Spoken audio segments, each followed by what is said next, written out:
이 다른 사유가 그 적합한 관념이죠. 적합한 관념. 그죠? 지금 이제 그래서 이제 필연적 원인 뭐 이렇게 했고 이종 인식의 능력 이렇게까지 했었죠. 그죠?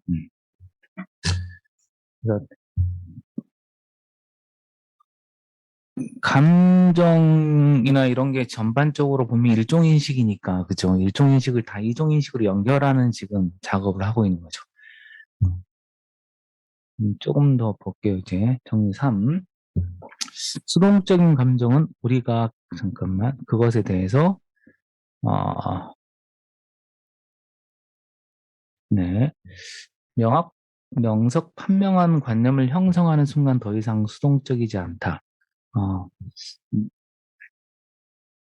이것도 중요한 내용인데요. 수동적인 감정은 그것에 대해서 명석 판명한 관념은 이게 이종 인식이죠, 그죠? 그죠? 이게 이종 인식입니다. 네. 이종 인식이고 핵심은 지금 명석 판명한 관념은 공통관념이에요. 저는 그렇게 독해를 하는데요. 왜냐하면 다음에 나오겠지만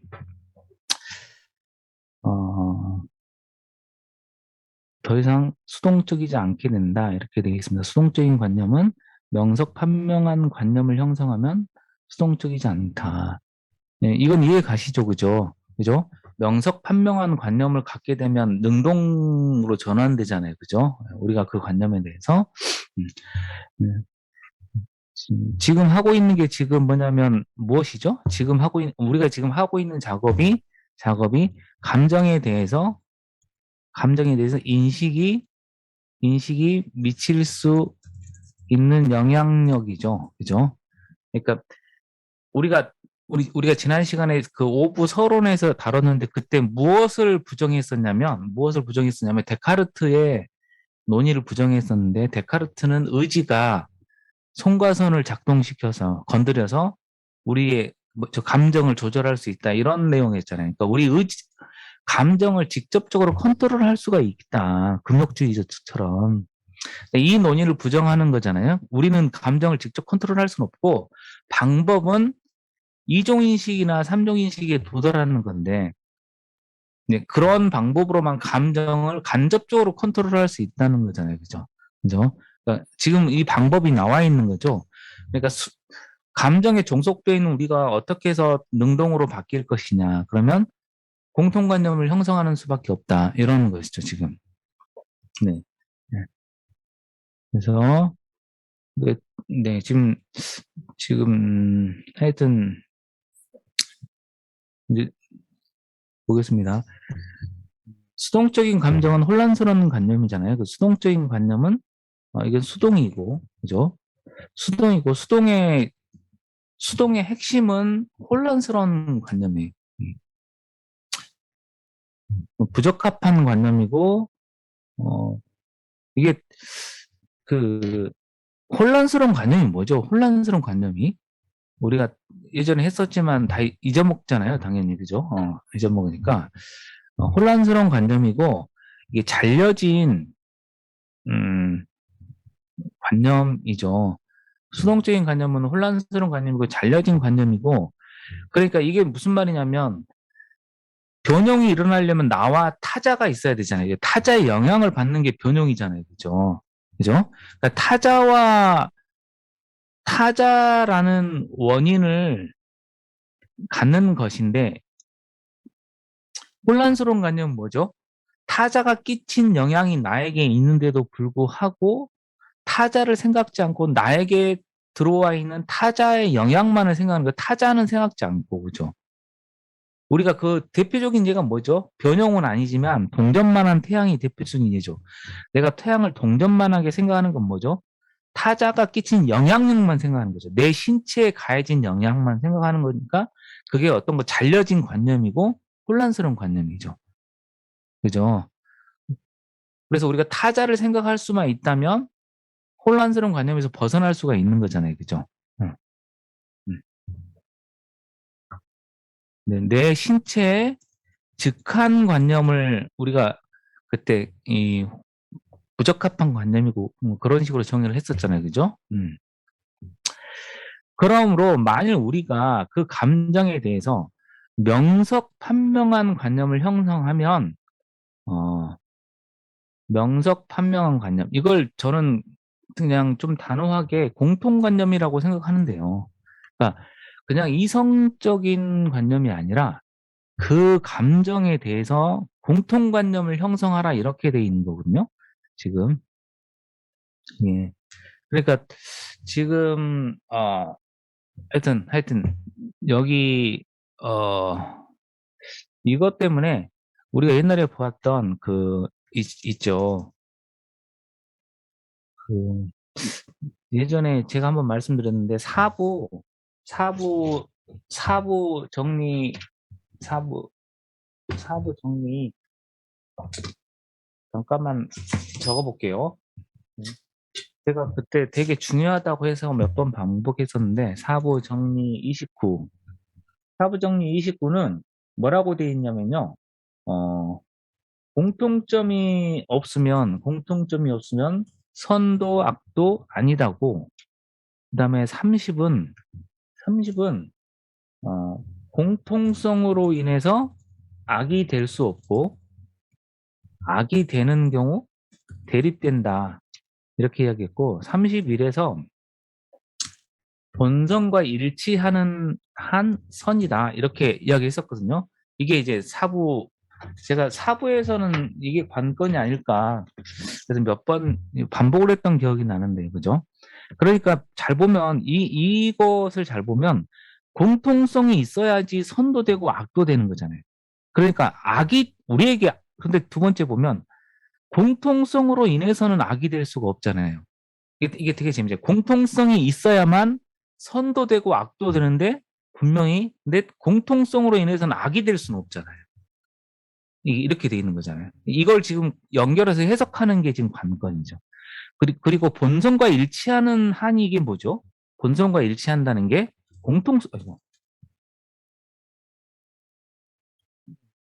이게 공통성이죠. 본성과 일치한다는 게. 음. 이게 뭐냐? 이게 뭘까? 그러니까 공통성이 없으면 선도 악도 아니라는 건 우리에게 어떤 것이 악이 되었다는 것은 최소한 공통성이 있다는 거예요. 그죠? 악이 된 경우에도 공통성이 있다는 거죠. 악이 된 경우에도. 음. 그래서 그런데 그러면 공통성으로 해서는 악이 될 수 없다고 돼 있잖아요. 공통성으로 인해서는 악이 될 수 없다. 그러면 이게 무슨 말이죠?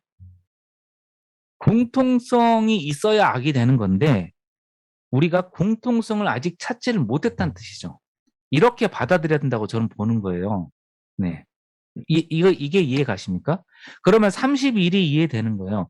공통성을 발견하지 못했을 때는 악인데 공통성을 찾았을 때 본성과 일치할 때 그때는 선이 되는 거예요. 이제 이해 가십니까? 이걸 다시 정리를 해보면 이렇게 되겠죠. 공통성이 있어야 선악이 되는데요. 그죠? 공통성이 있어서 선악이 되는데 악으로만 보이는 경우는 공통성을 찾지 못해서인 경우죠. 그죠? 그래서 공통성을 발견하는 순간 선이 된다. 이렇게 보면 되겠습니다. 아니, 이렇게 정리하는 게 이해가 가실까요?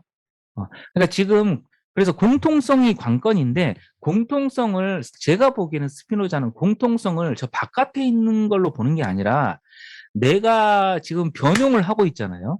변용하는 그 지점에 분명히 공통성이 있다고 보는 거예요.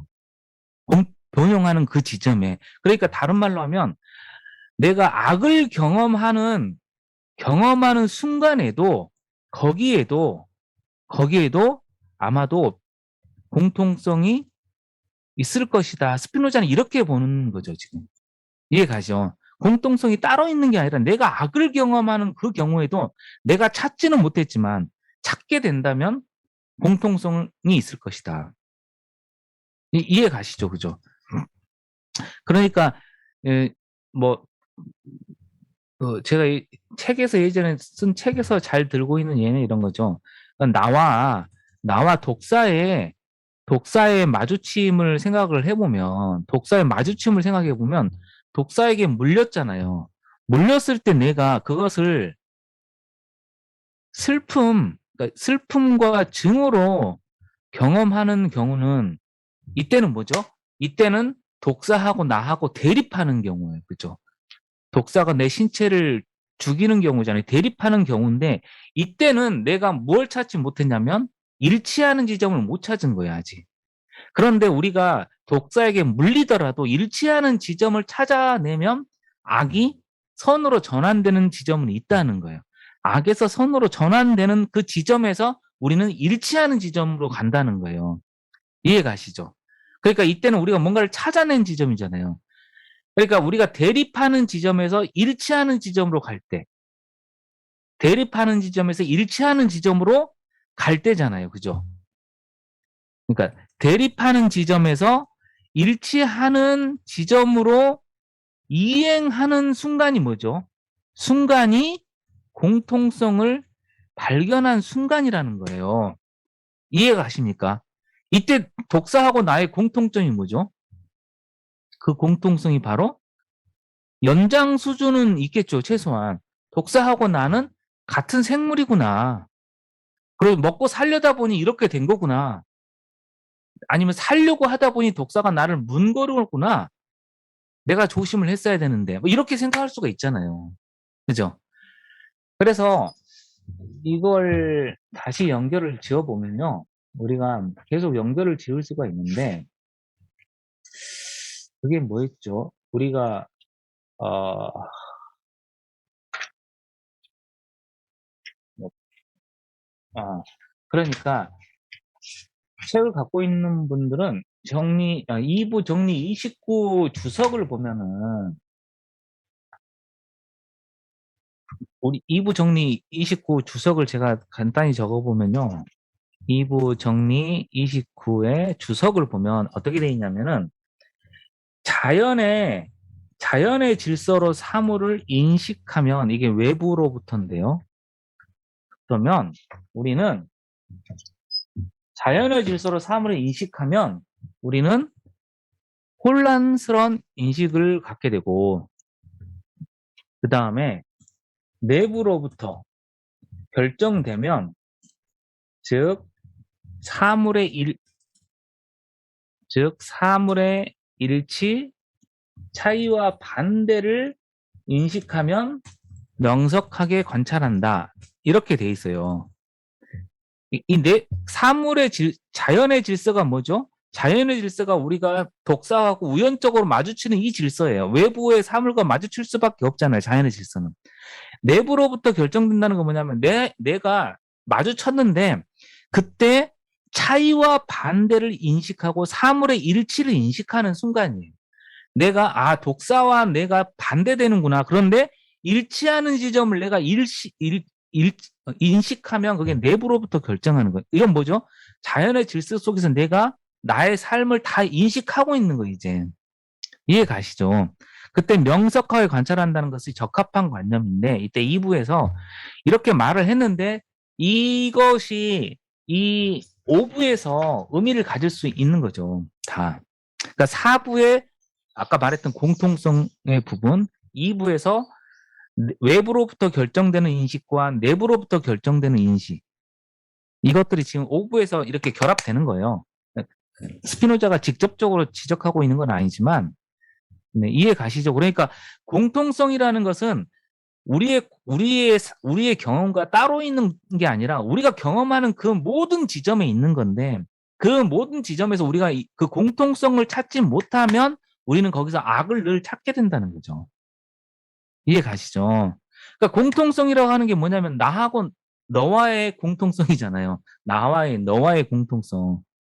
그럼 혼자 발견할 수 있는 건 아니고 어쨌든 경험이 있어야 되고 외부 사물과의 공통성만 찾아내면 우리는 뭐죠? 악에 빠지지 않는다는 거죠. 다시 돌아가서 정리 3을 다시 보면, 수동적인 감정은 혼란스러운 관념이죠. 그러므로 만약 우리가 그 감정에 대해서 명석판명한 관념을 형성하면 어딨지? 네. 이 관념과 오직 정신에만 관련되는 한에서의 감정 사이에는 관점의 차이만 있다. 이렇게 돼 있어요. 자, 보세요. 이 관념이 뭐죠? 명석판명한 관념이에요. 정신에만 관련되는 한에서의 감정. 이 감정이 뭐죠? 감정의 정의가 신체 변형과 그 변형에 따른 관념이죠. 그죠? 그러니까 신체 변형을 포함한 것을 감정이라 하잖아요. 그죠? 그런데 이걸 정신의 차원에서 보면 뭐죠? 그것도 관념이에요. 이해 가시죠? 스피노자는 그렇게 본다는 거예요. 내가 신체적으로 변형이 일어나면 거기에는 무조건 변형에 따른 관념이 생긴다고 보는 거잖아요. 그죠? 이것도 관념이잖아요. 그죠? 그러니까 관념이고 감정도 관념이고 명석 판명한 관념도 관념이면 다 어디에 있는 거예요? 다 정신 안에 있는 거죠. 신체적 변형이지만.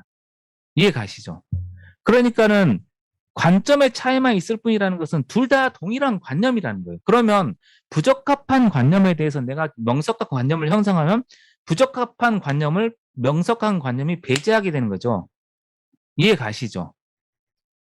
그게 뭐 어디에 나와 있었냐면 좀 전에 뭐가 나와 있었죠?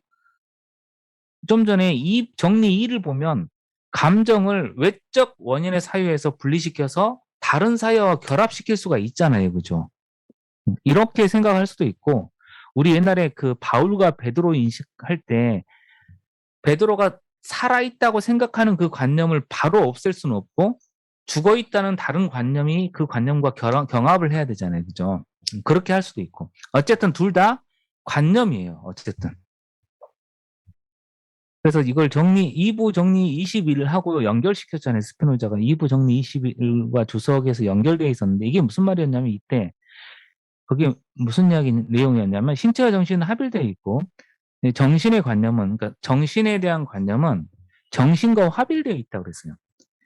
이게 지금 동일한 것이다. 사유 속성 아래서 생각되는 것이고 그래서 사유로 보면 똑같은 관념이다. 이렇게 되어 있어요.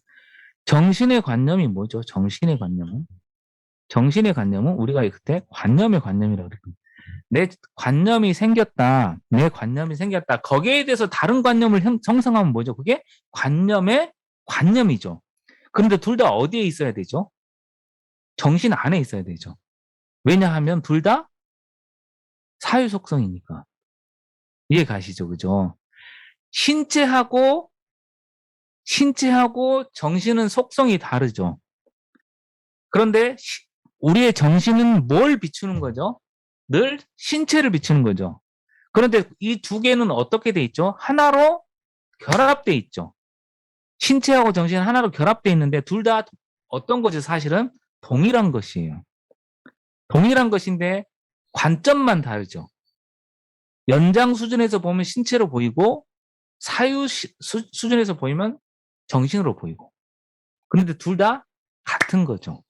사실은 붙어 있는 것이잖아요. 관념과 관념의 관념도 동일한 건데 관점만 다를 뿐이죠. 지금 그런 것이에요.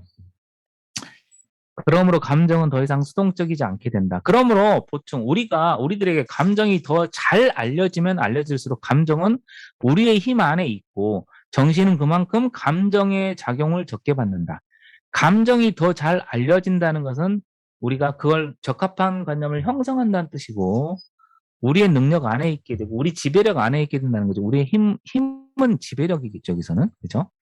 우리의 지배력 안에 있게 된다. 이렇게 되어 있습니다. 네.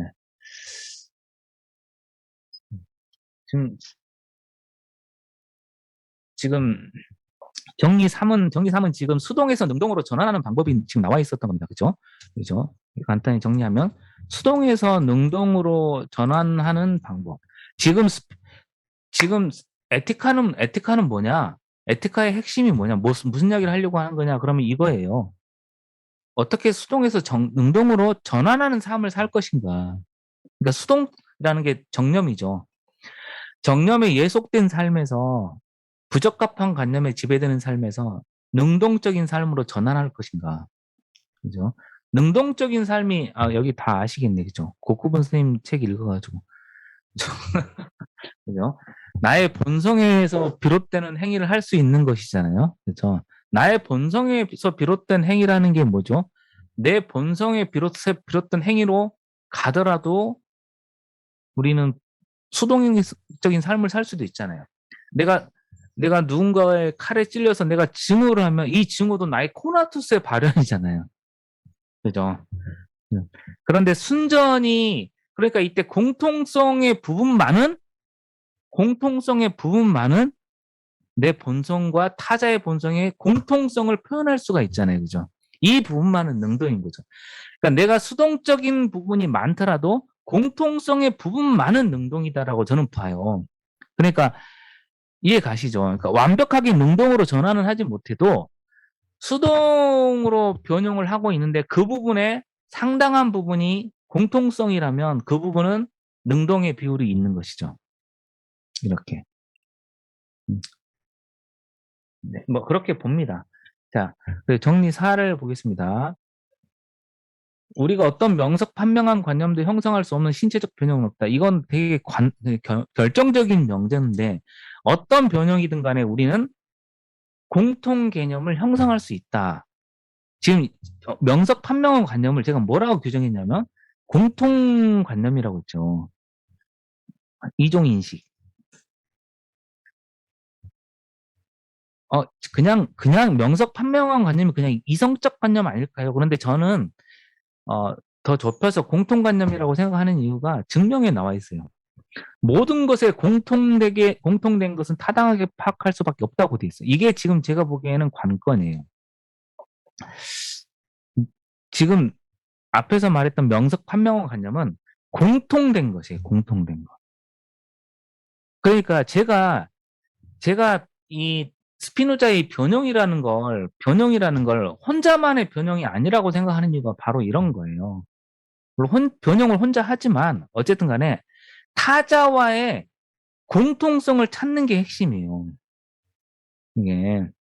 그러니까 예를 들어 독사 같은 경우는 사실 공통성이 없는 거잖아요, 거의. 이게 거의 없는 거지만 그나마 발견하는 것이고. 그러니까 가장 중요한 건 스피노자한테 그러면 막 무조건 외부 사물과 부딪혀가지고 거기서 공통성을 찾아라 이런 건 너무 무지막지한 일이고 우리가 목숨을 부지하지 못할 일일 수도 있잖아요. 그러니까 스피노자한테 중요한 것은 우리가 무지막지하게 마주치는 게 아니라 공통성을 조직하는 방법이 중요한 거잖아요. 그죠? 그러니까 공통성을 먼저 조직하는 거, 공동체를 잘 조직하는 게 너무나 중요한 일이잖아요. 음. 그러니까 그 과정을 생략하면 곤란하다. 저는 그렇게 봅니다.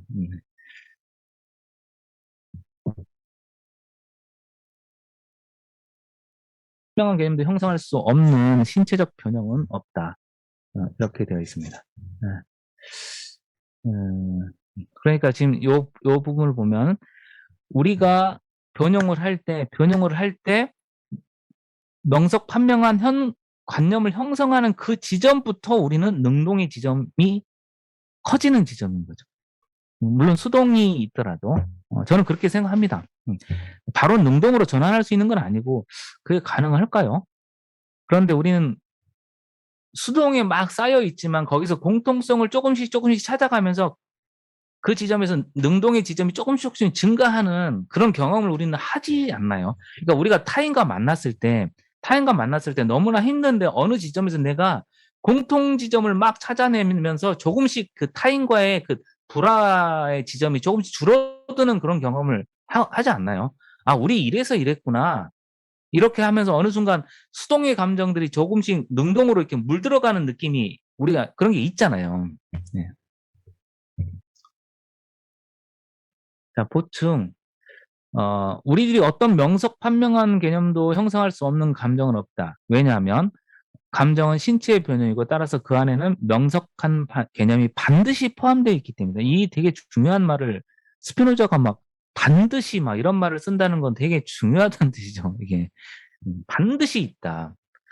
그러니까 우리는 반드시 있기 때문에 우리가 해야 될 일은 뭐죠? 이걸 뒤집으면 반드시 공통성을 찾으라는 뜻이죠. 반드시 찾으라. 반드시 공통성을 발견하라. 이게 거의 윤리적 명제예요. 스피노자한테 윤리적 명제는 칸트처럼 그런 정언 명령이라고 하면 그것은 뭐냐면 반드시 찾으라 공통성을 이런 거예요. 그러니까 이게 좀 약간 좀 압박감이 있는 건데 내가 너무 크게 슬프고 크게 악만 보고 있는 그 지점이 있다면 공통성을 찾으라고 우리가 얘기를 해줄 수밖에 없는 거죠. 해줄 수 있는 이야기가. 주석. 어떤 결과를 동반하지 않는 것이란 아무것도 존재하지 않죠. 결과를 동반하지 않는 건 없죠. 일부 정리 36에서 모든 것은 신의 본성을 표현하니까 신의 본성이 뭐였냐면 신의 본성은 필연적인 인과였죠. 신의 본성이 인과의 필연성입니다. 원인이 있으면 거기에 따른 결과가 늘 생기는 게 신의 본성이에요. 또한 우리 안에 있는 타당한 관념에서 생기는 모든 것을 명석판명하게 인식하기 때문에 다음과 같은 결론이 나옵니다. 즉 각자는 자신과 자신의 감정을 절대적으로는 아닐지라도 부분적으로 명석판명하게 인식하는 힘을 즉 그 작용을 더 적게 받는 힘을 소유한다. 이것도 이해가시죠? 절대적으로 우리가 능동에 도달할 수는 없고 그렇지만 우리는 능동의 비율을 엄청나게 늘려갈 수 있고 그러므로 주의할 것은 각각의 감정을 가능한 한 명석판명하게 인식하는 것인데 주의할 것은 감정을 명석판명하게 인식하는 것이고 이렇게 함으로써 정신이 감정을 떠나서 명석판명하게 지각하며 자신이 전적으로 만족하는 그런 사유를 하도록 결정될 수가 있겠다. 이렇게 되어 있습니다. 여기서 이제 감정의 지배력에서 벗어난다 이렇게 되어 있는 것이죠. 그죠? 또한 감정 자체는 외부의 원인의 사유에서 분리되어 참다운 사유와 결합될 수 있게 된다. 이게 정리 2에 나와 있던 것이죠. 외부 원인의 사유. 그놈 때문에 뭐 증오에 빠졌다면 그 필연적 원인과 결합되는 사유가 되는 거예요. 그놈이 그럴 수밖에 없었던 이유 뭐 이런 거죠. 이를 통해 사랑과 미움이 소멸되고 그런 감정들에서 생기는 충동이나 욕망도 과도하지 않게 되고 이성에서 생기는 욕망은 과도하지 않다고 했고 왜냐하면 인간이 작용한다거나 능동, 작용받는다거나 수동하는 것은 동일한 충동에 의한 것이라는 점을 주의해야 된다. 이때 동일한 충동이 무슨 뜻이냐? 동일한 충동. 갑자기 뜬금없이 동일한 충동에 의한 것이다. 이렇게 나와 있는데 뭔 말이냐? 인간이 작용한다거나 작용받나 하는 것은 동일한 충동이다. 이거 그 뒤에 나와 있습니다. 저도 뜬금없이 무슨 말이지? 예컨대 인간은 본성적으로 다른 사람들이 자신의 뜻대로 살아가기를 원한다. 그러나 이 충동 이렇게 나와 있는 거 보니까 모든 사람들이 자신의 뜻대로 다른 사람들이 자신의 뜻대로 살아가기를 원하는 것을 이 동일한 충동이라고 본 것 같아요. 그죠? 모든 사람은 이렇잖아요. 내 뜻대로 사라졌으면 다 좋겠다고 생각하죠. 그죠? 그게 나의 코나토스니까. 그러나 이 충동은 이성에 따라 인도되지 않는 인간에게는 수동이고 야심이라고 불리며 오만과 그다지 다르지 않다. 이해 가시죠? 모든 사람이 내 뜻대로 살아줘 이건 야심이죠. 그다음에 나의 오만과 다르지도 않고. 반면 이성의 명령에 따라 살아가는 인간에게 그것은 능동이고 덕이고 도의심이라고 불린다. 이성의 명령에 따라 살아가는 인간은 어떻죠? 모든 사람이 내 뜻대로 사라졌으면 좋겠다는 걸 이성적인 인간도 갖고 있는데 그것을 타인과 이성적으로 결합하는 방식으로 내 뜻대로 살기를 원하는 자죠. 이성적인 인간이라. 모든 사람이 내 뜻대로 되기를 강요하는 게 아니라 이성적인 인간들의 결합이 되게끔 그렇게 욕망하는 방식으로 내 뜻을 관철시키죠. 그게 이성적인 인간이죠. 그래서 그걸 능동이고 덕이고 도의심 경건함이라고 부릅니다. 도의심 경건함의 핵심은 이성이 개입되어 있는 것이죠. 이게 이성적인 결합의 욕망을 도의심이라고 합니다. 이렇게 모든 충동이나 욕망은 타당하지 못한 관념에 생기는 경우에 한해서만 수동이다. 그죠? 다시 정리가 나와 있습니다. 우리의 욕망이 부적합한 관념이 생기면 그걸 수동이라고 한다. 그러니까 내 욕망이 적합한 관념인지 부적합한 관념인지 그걸 보면 되겠습니다. 그러나 적합한 관념에서 환기되거나 생길 때는 덕이고, 왜냐하면 우리로 하여금 어떤 행동을 하도록 결정하는 모든 욕망은 타당한 관념과 더불어 타당하지 못한 관념이 생길 수 있다. 그죠? 우리 행동을 하도록 결정하는 욕망은 적합한 관념과 부적합한 관념이다. 왜냐하면 우리 정신 안에 있는 관념은 이 두 가지밖에 없기 때문에, 그죠? 적합한 것과 부적합한 것밖에 없기 때문에 부적합한 관념의 비율을 줄인다면 우리가 능동적인 욕망의 비율이 늘겠죠. 우리 정신 안에 부적합한 관념의 비율을 줄이는 게 관건이겠죠. 다 그걸 말소할 수는 없고, 다시 본론으로 돌아가서 감정에 대해서는 감정을 참답게 인식하는 데 존재하는 이 요법, 지금까지 말했던 참답게 인식하는 이 요법을 도시하고 우리의 힘 안에 존재하는 이보다 더 탁월한 다른 요법은 뭐죠? 의지죠. 의지라는 요법은 생각할 수 없다. 금욕주의는 없다. 왜냐하면 정신의 능동은 타당한 관념이 생긴다고 이야기했는데 사유하며 타당한 관념을 형성하는 정신의 능력 위에 다른 정신의 능력은 없다. 다른 정신의 능력이 뭐죠? 의지죠. 의지라고 하는 능력은 없다. 자, 그래서 지금 금욕주의와 데카르트의 의지론을 거듭 반박을 하고 있습니다. 여기에 대해서 데카르트가 선배니까 선배님이 살아계셨다면 반박을 했을 텐데 선배된 불편함이 이런 거죠. 어쩔 수 없는. 정리 5. 그 다음에 우리가 단순하게 표상하고 필연적으로도 가능적으로도 우연적으로도 표상하지 않는 것에 대한 감정은 다른 사정이 같을 경우 모든 감정에서 가장 강하다. 단순하게 표상하고 이게 무슨 뜻이지? 단순하게 표상하고 이게 무슨 뜻이죠? 알뜰모르트하죠. 그 다음에 필연적, 가능적, 우연적으로도 표상하지 않는 것에 대한 감정은 가장 강한 감정이다. 지금 중요한 거죠. 정리를 하면 단순한 표상의 감정은 가장 강한 감정이다. 이게 무슨 말이냐? 증명까지 읽어보겠습니다. 우리가 자유롭다고 표상하는 것에 대한 거죠. 이 감정이었군요. 단순한 표상이라고 하는 것은 정리를 다시 하자면 뭐죠? 자유롭다는 표상이죠. 그죠? 이거였네요. 그죠? 그러니까 다시 읽어보면 필연적인 것에 대한 감정보다 더 크고 그때 뭐라고 했냐면 3부에서 단독으로 표상되는 사물에 대한 감정이 다른 사물과 결합된 사물에 대한 감정보다 더 크다 그랬어요. 이게 단독으로 표상되는 사물이 뭐죠? 단독으로 표상되는 사물 뭐죠? 자유로운 사물이죠. 모든 원인으로부터 분리되어 있어 혼자만의 원인인 경우 그죠? 그러니까 단순하게 표상된다는 것은 뭐냐면 다른 사물과의 관련성과 분리되어 있는 사물이네요. 그죠? 그러니까 자유의지를 갖고 있는 사물. 거기에 대한 감정이 가장 강하죠, 당연히. 그죠? 우리가 그런 이야기를 했었죠. 그죠? 그러니까 우리가 화분, 그죠? 뭐죠? 꽃병을 깨뜨린 강아지, 냥이한테 우리가 증오를 품지 않는 이유는 냥이가 자유의지를 갖고 있다고 생각지 않기 때문이죠.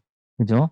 하지만 누군가가 내 꽃병을 깨뜨리면, 사람이 깨뜨리면, 일말의 증오심 같은 게 있죠. 자유의지 같은 걸 갖고 있다고 생각하니까, 제가 나를 엿먹이려고 하는 건 아닐까? 뭐 이런 생각을 하는 거잖아요. 그죠? 네. 자유의지. 따라서 우리가 가능적, 우연적이라고 표상하는 것에 대한 감정보다 더 크다. 왜 그러냐? 필연적인 감정이 가능, 우연보다 더 크다고 4부에서 이야기를 했는데, 이야기를 했었습니다. 네. 그러나 어떤 것을 자유롭다고 표상하는 것은 우리가 그것이 행동으로 결정된 원인을 알지 못하고 단순하게 표상하는 것이다. 여기 또 나와 있네요. 자유롭다고 표상하는 것은 결정된 원인을 우리가 알지 못한 것이다. 무지 때문이다. 이렇게 되어 있습니다. 그러니까 뭐냐면 감정 중에서 가장 강한 감정이 자유롭다고 표상된 것에 대한 감정인데 그 감정은 다른 말로 하면 무지에 따른 감정이네요. 그죠? 그러니까 우리의 감정 중에 가장 강력한 감정은 무지로 인한 감정이에요.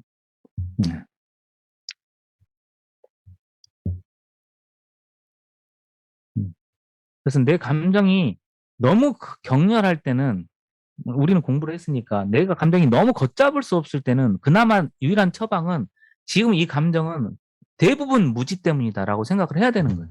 사실은 스피노자에 따르면. 그럴 때 우리가 뭔가 그 감정에 대해서 조금 물러설 수 있는 어떤 여유가 생기는 거라고 생각을 해요. 우선 그렇게 생각을 해야 된다는 거예요.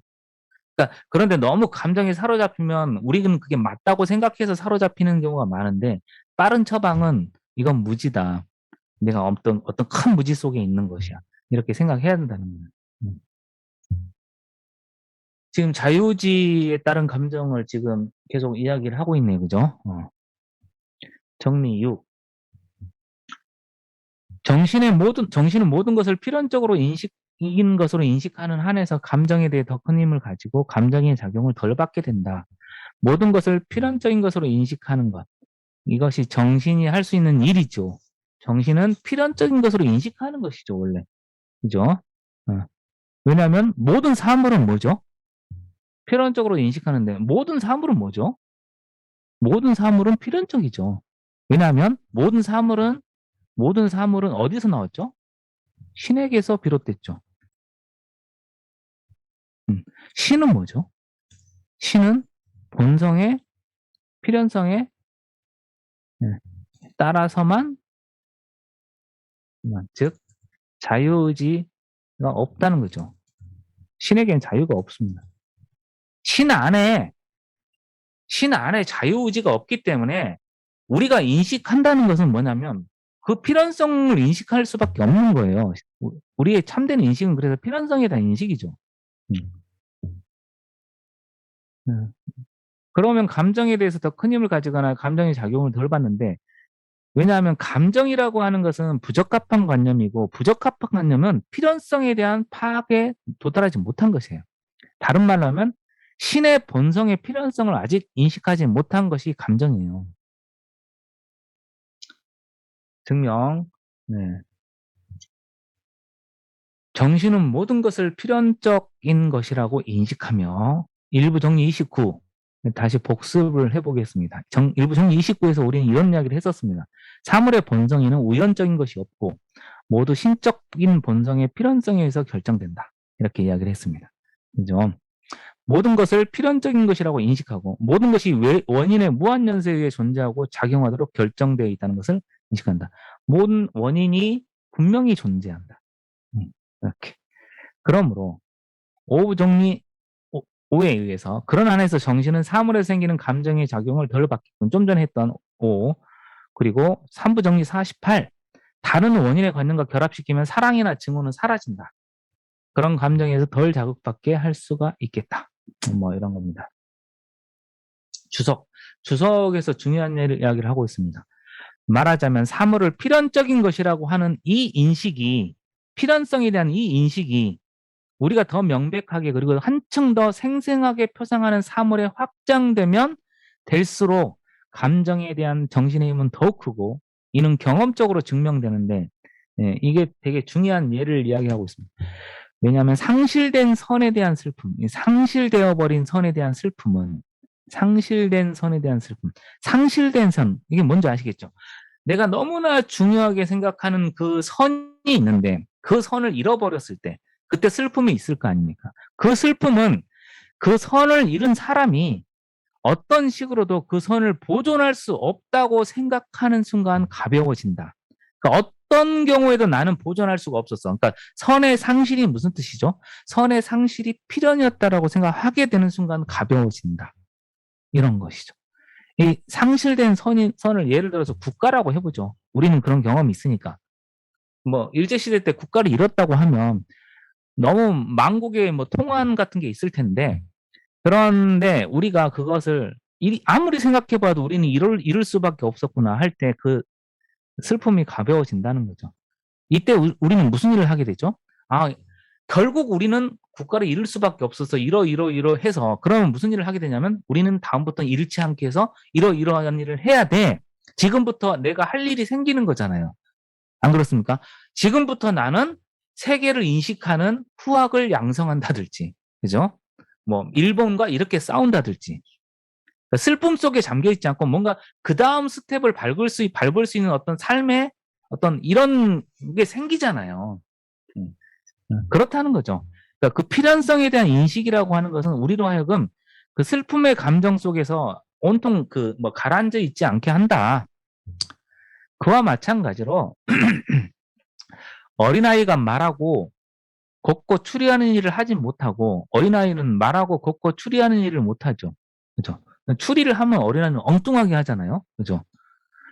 몇 년 동안 의식을 잃은 것처럼 생활하는 것을 우리는 의식을 잃은 것처럼 생활하죠. 어린아이들은. 얘 도대체 생각이 있는 거야?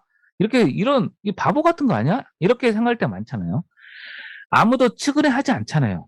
어머, 어린아이가 어떻게 추리를 못해? 걷지를 못해? 하면서 우리가 막 측은해하지 않는데, 왜 그렇죠? 어린아이는 당연히 필연적으로 그렇다는 걸 알기 때문이잖아요. 그 이야기를 하는 거예요. 그러나 만일 많은 사람들이 태어날 때부터 다 성인이고 한두 사람만 어린아이로 태어난다면 모든 사람들이 어린아이를 측은해 하겠죠.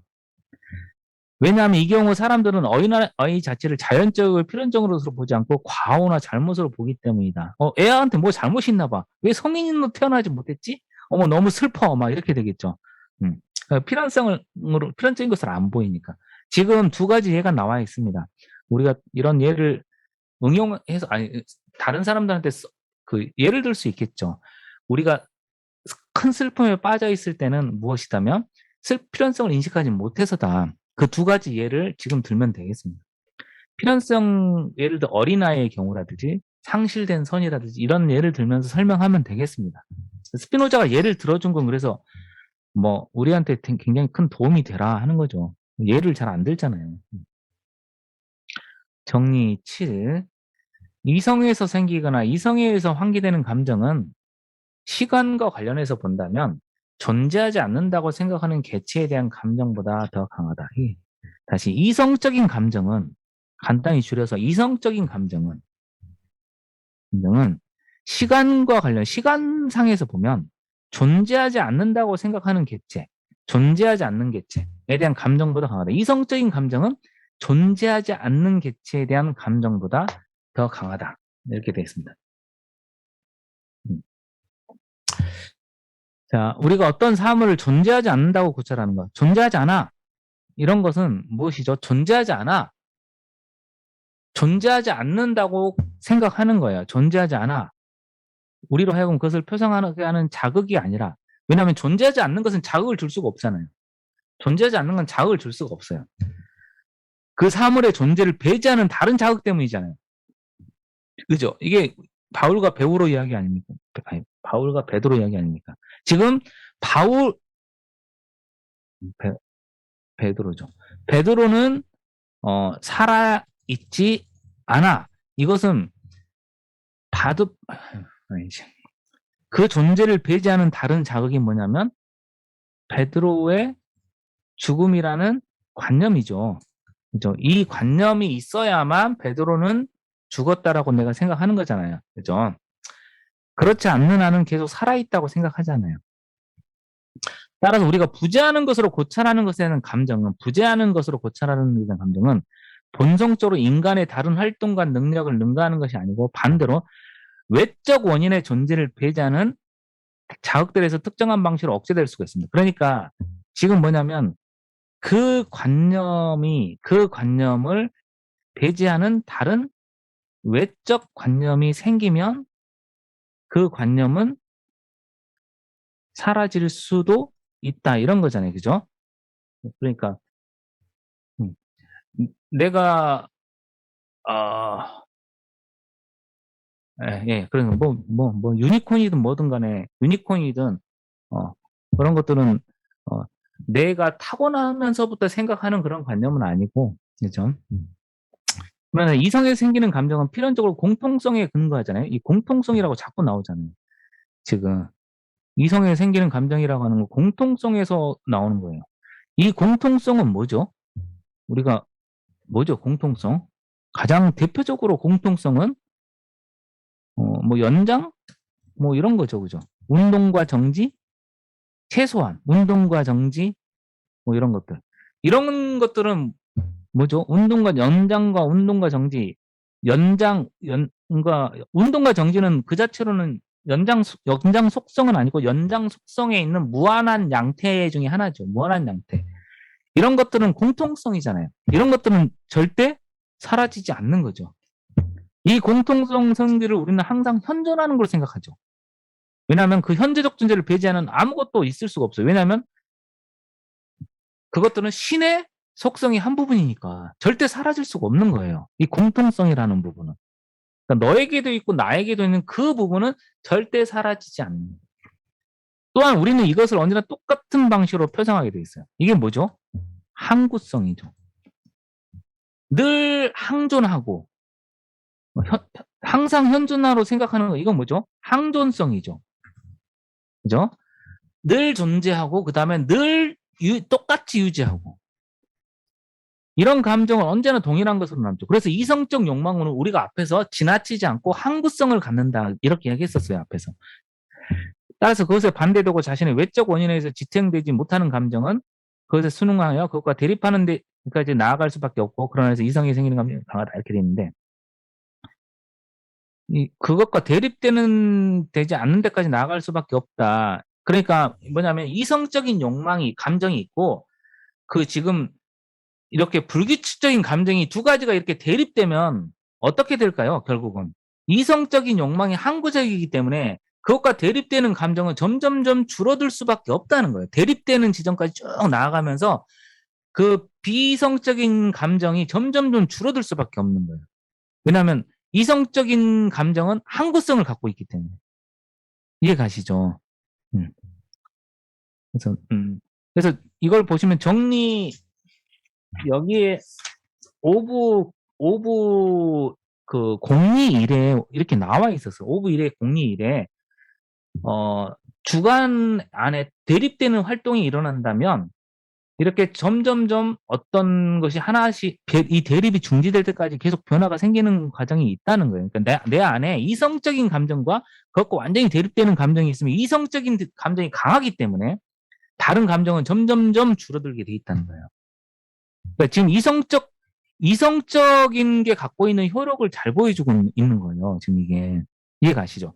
이성적인 것을 생겨놓게 하면 이게 항구성을 갖고 있기 때문에 다른 비이성적인 욕망은 사실은 항구성을 갖고 있는 게 아니잖아요. 그죠? 그래서 이것들은 처음에는 강할지라도 점점점 약해질 수밖에 없다. 이렇게 보는 거예요.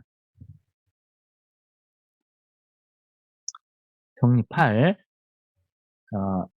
감정은 함께 작용하는 여러 원인에 의해서 환기될수록 크다. 이해 가시죠? 원인이 많으면 당연히 감정이 크지 않겠습니까? 원인이 많으면 이 원인이 생기면 그 감정이 생기고, 다른 원인이 생기면 또 그 감정이 생기니까. 그죠? 그래서 소수의 원인보다 많은 원인은 능력을 갖고 있고, 그러므로 환기되면 커지는데, 그러니까, 이게 뭘까요? 이게 뭘까요? 음. 그러니까 우리가 한 가지 원인이라고 생각하는 건 뭐죠? 자유의지에 따른 감정이잖아요. 그죠? 어떤 것이 자유라고 생각하는 감정이 있잖아요. 그죠? 그것을 지배할 수 있으려면 다양한 원인을 환기하면 좋다는 거예요. 이런저런 다양한 원인들을. 그런 감정이 훨씬 더 우리에게 크다라고 보는 거예요. 그러니까 뭐랄까요? 여러 원인. 다양한 원인이고, 그러니까 다양한 원인이고, 다양할 수 있는 것은 공통성이에요. 공통성이 가장 다양한 것이에요.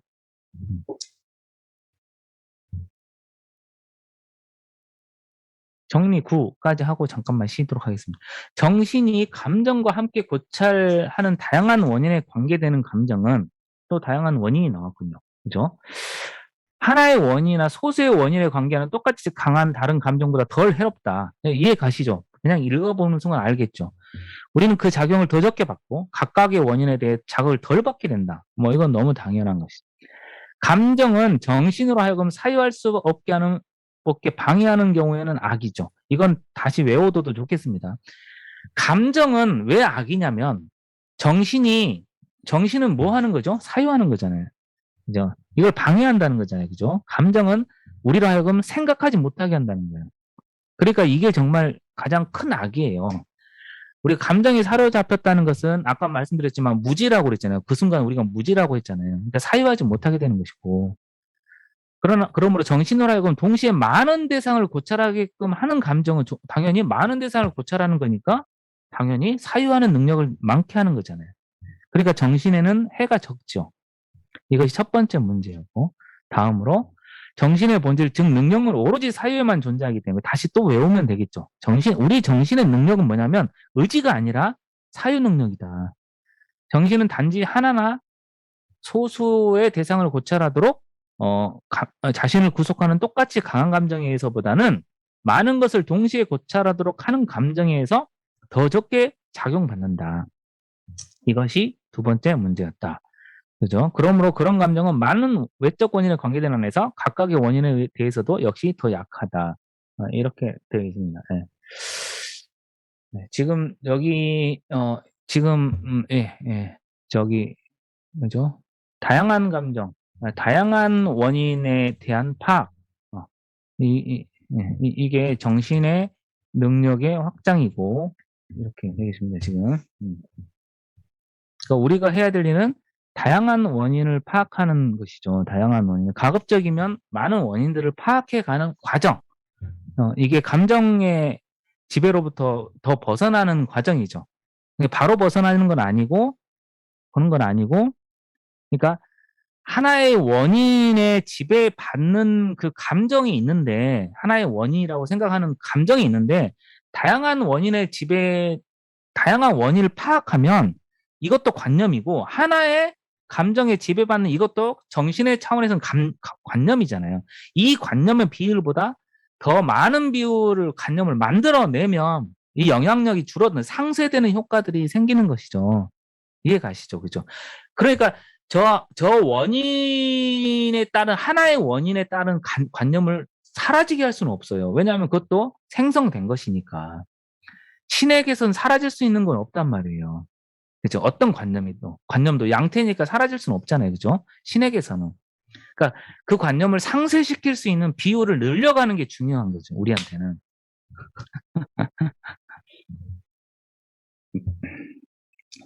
자, 그러면 계속 가겠습니다. 정리 10. 우리는 우리의 본성과 대립되는 감정에 압도되지 않는 동안 우리 본성과 대립되는 감정, 이 악한 감정이죠. 이 지성이 일치하는 질서에 따라 신체의 변형의 질서를 부여하고 그것을 연결하는 힘을 갖는다. 이거 되게 지금 계속 중요한 명제들이 나오고 있죠. 우리의 본성과 대립되는 감정을 악한 감정은 정신으로 하여금 인식하지 못하도록 방해하는 한에서 악이다. 좀 전에 이야기했죠. 그러므로 우리가 우리 본성에 대립하는 감정에 압도당하지 않는 동안에는 사물을 인식하려고 애쓰는 정신의 능력이 방해받지 않죠. 그럼 그동안에는 정신은 명석판명한 관념을 형성하고 어떤 관념을 다른 관념에서 이끌어내는 힘을 소유하죠. 이성적으로 사유하게 된다는 거죠. 이렇게 해서 저렇게 되고 저렇게 되겠군. 이런 식으로. 따라서 나는 이렇게 해야지. 이런 어떤 관념의 질서를 만들어내고 그동안에는 지성의 일치에 따라 신체 변형의 질서를 주죠. 나는 요렇게 행동을 해야겠어. 이런 어떤 신체 질서를 만들어내게 되겠죠. 이해 가시죠? 그죠? 그러니까 비이성적 감정, 그러니까 정념에 휩싸이면 그러니까 슬픔이죠, 슬픔. 슬픔과 관련된 모든 감정들, 기쁨 빼고 슬픔과 관련된 모든 감정, 슬픔은 우리의 인식을 방해한다는 거죠. 이런 것이죠. 그러니까 슬픔이라고 하는 건 전부 다 기본적으로 수동적인 정념들이니까 그런 정념들에 빠져 있는 한 우리는 우리 인식의 절차를 이성적으로 전개하지 못한다. 이런 거죠. 그죠? 그러니까 중요한 건 뭐냐면 우선 슬픔을 차단해야 되는 거예요. 슬픔으로부터 벗어나는 과정이 중요하고 기쁨을 만들어내야 돼요. 그러니까 기쁜 마주침들을 만들어내야 된다. 기쁜 마주침의 질서를 조직할 필요가 있는 거예요. 그러면 우선 최소한 슬픔을 차단되고 기쁨을 경험하게 되면 더 인식하고자 하는 노력이 생기고 그러면 거기에 따라 내 신체의 변형의 질서를 스스로 다른 방식으로 만들어낼 수가 있다. 이런 겁니다. 네. 이 정리 10이 긴데요. 주석. 신체의 변형을 옳게 지으며 연결하는 이 힘에 의해 우리는 쉽사리 악한 감정에 자극받지 않을 수 있다. 왜냐하면 정리 7회에 따라 지성과 일치하는 질서에 따라 질서 있고 연결된 감정을 억제하는 데는 불확실하며 희미한 감정을 억제할 때보다 더 큰 힘이 요구되기 때문이다. 그죠? 지성적인 이성적인 감정이 비이성적인 감정보다 더 항구성과 항존성을 갖고 있고, 그죠? 더 강한 힘이라고 했습니다. 네. 그러므로 우리는 감정에 대한 완전한 인식을 소유하지 않는 감정에 대한 완전한 인식을 소유하지 않는 동안 할 수 있는 최선의 것, 이게 무엇이냐? 우리가 아직 인식을 소유하지 못했어요. 그럼 어떻게 할 거냐? 스피노자는 거기에 생활 규칙을 마련해 주고 있습니다, 지금. 아시겠죠?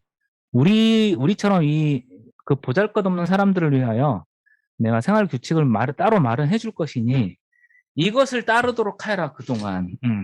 이것을 기억에 남겨 삶에서 흔히 발생하는 개별적인 경우에 계속해서 적용하라.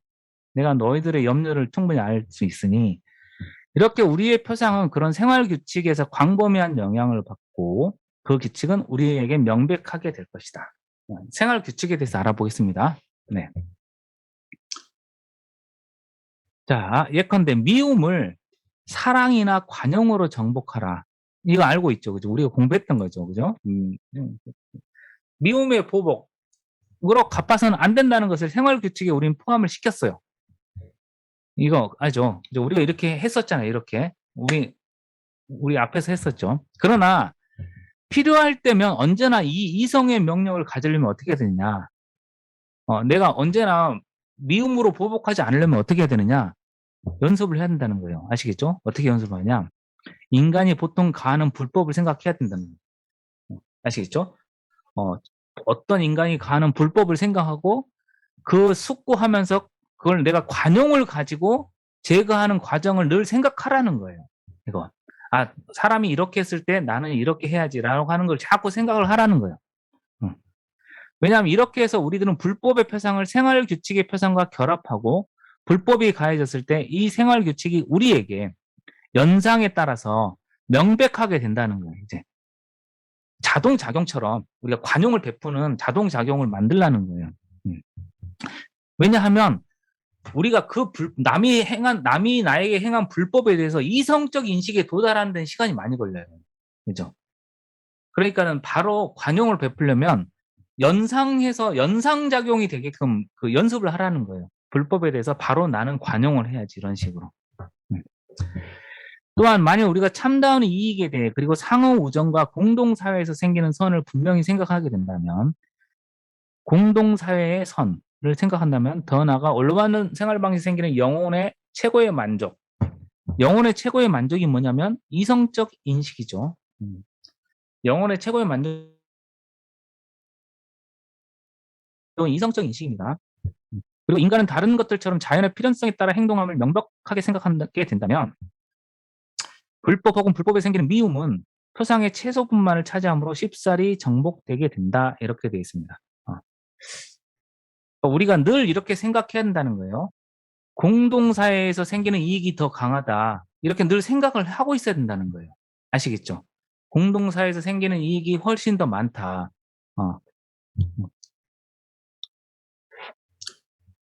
그래서 인간과 같이 살 때 불법에서 생기는 미움이 최소 부분을 차지하게 된다는 거예요. 그런데 그렇게 생각지 않고 공동사회에서 생기는, 우리가 늘 공동사회에서 살기 때문에 잊어먹게 되잖아요. 그리고 타인의 불법에서 불법을 먼저 생각하게 되는데, 그렇더라도 공동사회가 더 이익이 크다라고 하는 걸 늘 생각하고 있어라. 또는 보통 극단적인 불법이 생기는 분노는 쉽게 정복되지 않고 영혼의 동요가 있을지라도 이런 것을 미리 숙고하지 않았을 때보다는 훨씬 짧은 시간 안에 정복되게 된다. 이렇게 되어 있습니다. 이는 정리 5, 6, 7, 8에서 명백하고, 공포에서 벗어나기 위해서 우리는 똑같이 연계에 대해 생각해야 된다. 말하자면 보통 일어나는 삶의 위험을 헤아리고 이것을 자주 표상하고 영혼의 침착함과 강함으로 가장 잘 피하고 정복할 수 있는 방법을 생각하라. 이렇게 되어 있습니다. 공포에서 벗어나려면 용기를 갖고 있고 이렇게 해야 되는 것이지, 공포를 바로 인식할 수는 없어요. 공포에서 벗어나기 위해서 인식을 바로 할 수는 없어요. 그러니까 우리는 침착함과 강함으로 대처를 해야지. 이런 식으로 생각하고 있으라, 이런 거예요. 그렇게 해야 공동체에서 살면서도 내가 악을 발휘하는 어떤 그런 상황에서 벗어날 수 있다. 이런 겁니다. 그러나 주의해야 될 일이 있는데, 우리들의 사고와 표상을 질서 잡는 데서 각 사물의 좋은 것에 주의하라는 부분이 있어요. 이게 되게 좋은 말인 것 같아요. 항상 기쁨의 감정에 따라 행동하게끔 결정이 돼요. 그러니까 이거 되게 중요한 말인데, 사물의 좋은 점을 언제나 생각해야지 나쁜 점을 생각하고 대비를 하면 안 된다. 사물의 좋은 점을 생각하고 대비하라. 이렇게 돼 있습니다. 예를 들어서 어떤 사람이 자신은 지나치게 명예를 추구한다는 사실을 알아요. 내가 너무나 명예욕이 강해요. 그러면 그는 명예의 올바른 용법에 대해 생각을 하라는 거예요. 명예의 올바른 용법. 그리고 왜 명예를 추구하는 것인지, 어떤 수단에서 그것을 획득할 수 있는지 생각을 해야 돼요. 아시겠죠? 그러니까 명예라는 것이 어떤 점에서 좋은지 그런 것을 생각해야 된다는 거예요. 이해 가시죠? 그런데 명예의 악용, 이런 것을 생각하지 말라는 거예요. 명예는 얼마나 공허한가, 이런 것들을 생각하지 말라는 거예요. 인간의 변덕, 그런 것은 생각하지 말라. 이게 좀 다르죠. 어떤 데서는 그것의 공허함을 생각하라, 이렇게 말하는 사람들이 있잖아요. 그죠? 공허함. 그것은 뭐죠? 무상할지니, 이런 거 생각하는 사람들 많이 있잖아요. 그죠? 그런 거 생각하지 말고 그것의 덕을 생각하라. 명예가 줄 수 있는 덕을 생각해야지. 왜 그러냐면, 그런 것은 병적인 정신만 생각한다는 거예요. 병적인 정신만. 이게 명예의 악용이라든지 공허함이라든지 인간은 얼마나 변덕스러운지, 이런 것은 병적인 정신만 생각한다는 거예요. 왜냐하면 명예욕에 가장 많이 사로잡히는 자가 누구냐? 바로 명예 획득에 실패한 자라는 거예요. 그런 자들이 자신을 가장 많이 괴롭히고 있어요. 내가 명예를 획득하지 못한 자들이 뭐라고 하냐면, 명예라는 것은 공허합니다, 이렇게 말한다는 거예요. 그리고 그는 분노를 터뜨리는 동안에도 현명하게 보이를 원해요. 자기 자신이 현명한 척 이야기를 해요. 왜 분노를 터뜨리죠? 명예를 획득하지 못했으니까. 지금 분노를 터뜨리고 있는데 나는 현명한 것처럼 이야기하려고 이렇게 이야기를 한다는 거죠. 명예는 나쁩니다. 얼마나 공허합니까? 이렇게 외친다는 거예요. 그런 사람들은 사실 가장 많은 명예를 갈망하는 것이죠. 이것은 명예욕에 찬 사람에게만 해당하는 것이 아니라 불행한 운명, 무력한 영혼을 가진 모든 사람에게 공통됩니다. 이게 가시죠. 그러니까 내가 나의 비난과 나의 그런 것들이 전부 다 불행한 운명과 무력한 영혼에서, 나의 불행한 운명과 무력한 영혼에서 나왔으면 빨리 그쳐야 돼요. 이해 가시죠? 이게 저는 뭐가 떠오르냐면, 여러분들 짜라투스트라 읽어보셨나요? 짜라투스트라 읽어보면 거기에 짜라투스트라를 흉내내는 사람이 나와요. 짜라투스트라가 하는 아주 예언적인 말들 있잖아요. 아주 멋진 말들. 그런 말들을 너무 잘 흉내내니까 짜라투스트라의 원숭이라고 불리는 자가 나와요. 너무 흉내를 잘 내니까. 그래서 이 자가 나와가지고 막 그 도시에 대해서 이야기를 해요. 도시는 타락했고 멸망할지고 막 이렇게 막 비난을 하고 있어요. 근데 짜라투스트라가 딱 한마디를 해요. 그래, 너 그러면 이 도시가 변하기를 원하는 거냐? 타락에서 구원되기를 원하느냐? 그러니까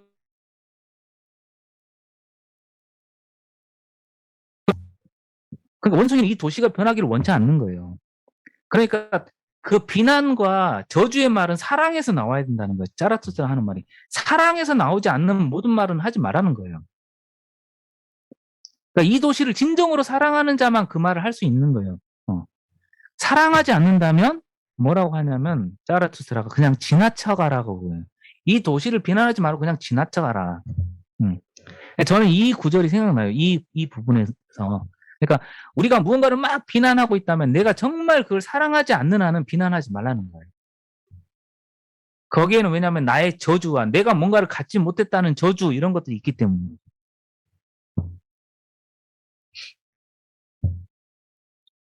왜냐하면 가난하면서도 탐욕스러운 사람도 역시 돈의 악용, 돈의 나쁜 점과 부자의 제약에 대해서 끊임없이 말하고 있죠. 가난한 자들이 이렇게 말하잖아요. 그렇죠? 이로써 그는 자신을 해치고 자신의 가난뿐만 아니라 다른 사람의 부 역시 영혼의 불안을 가져올 뿐이고, 이처럼 연인에게 냉대를 받은 사람 역시 연인의 변덕과 영혼의 기만, 그리고 여러 노래 구절에 있는 연애의 결점만을 생각하지만 그 연인이 다시 받아들이는 순간 모든 것을 잊어버리죠. 그렇습니다.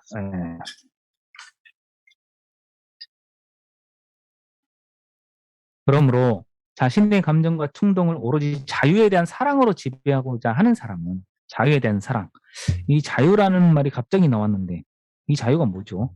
자유에 대한 사랑, 자유에 대한 사랑, 필연성에 대한 인식이죠. 스피노자에게 자유는 필연성에 따르는 행위죠. 본성에 따르는 행위. 그것이 곧 우리에게 자유는 그래서 필연성에 대한 인식이죠. 능동이죠, 능동.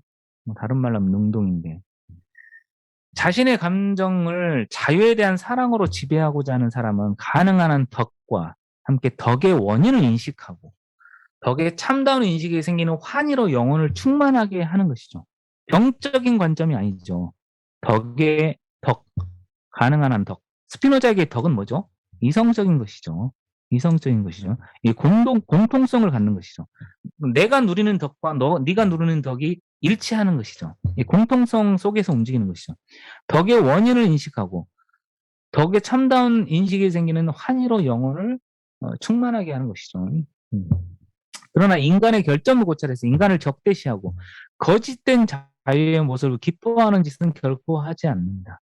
이를 신중하게 관찰하고 실행한 사람은 짧은 시간 안에 대부분 이성의 명령에 따라 자신의 활동을 이끌어갈 수 있게 됩니다. 이 짧은 시간에 할 수 있는 거랍니다. 아시겠죠? 다행입니다. 어쨌든 대신 신중하게 관찰하고 실행하라. 그러면 짧은 시간에 이룰 수 있다. 이렇게 되어 있습니다. 정리 11.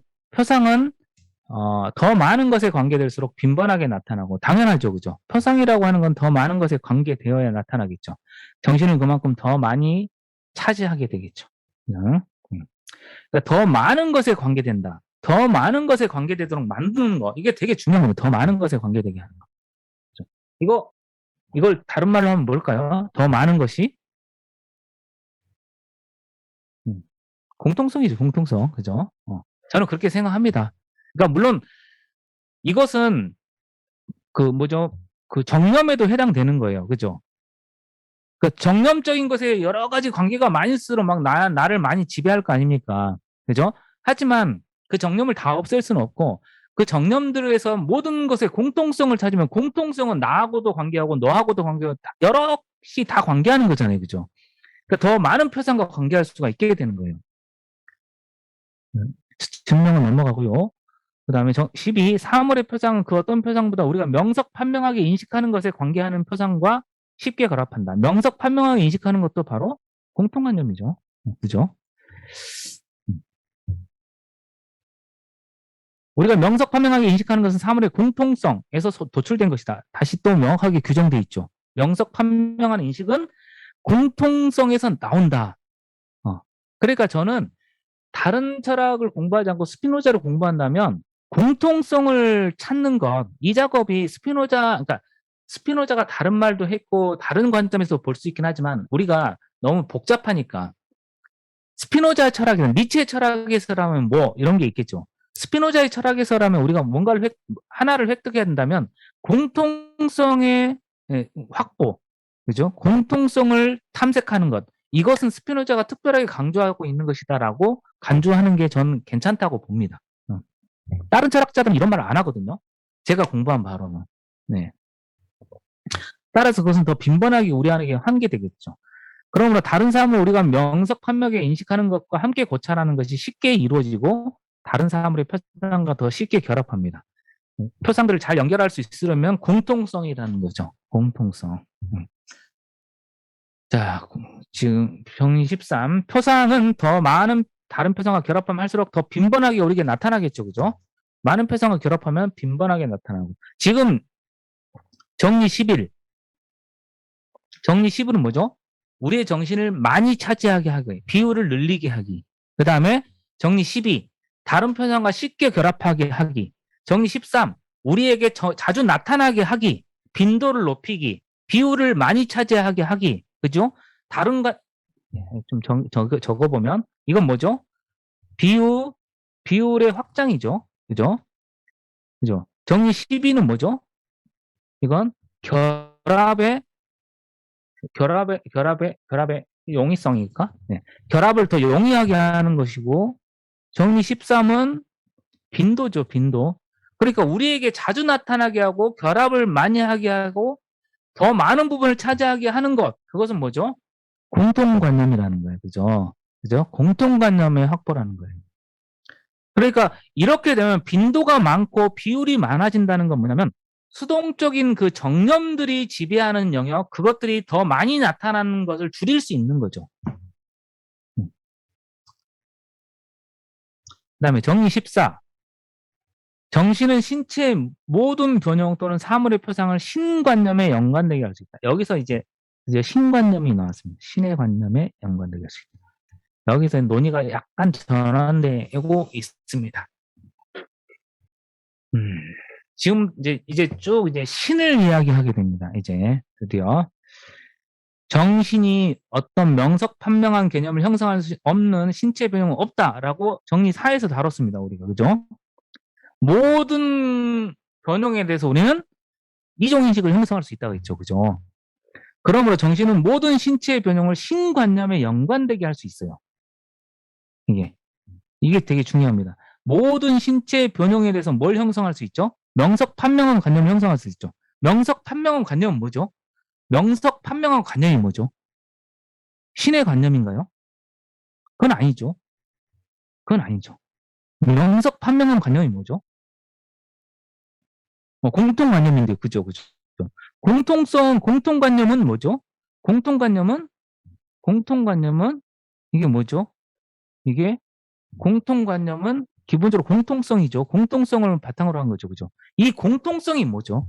공통성이 나에게도 있고 너에게도 있는 모든 이것들이 뭐죠? 신의 본성을 구성하는 것이죠. 속성들은 신의 본성을 구성하는 것이죠. 그죠?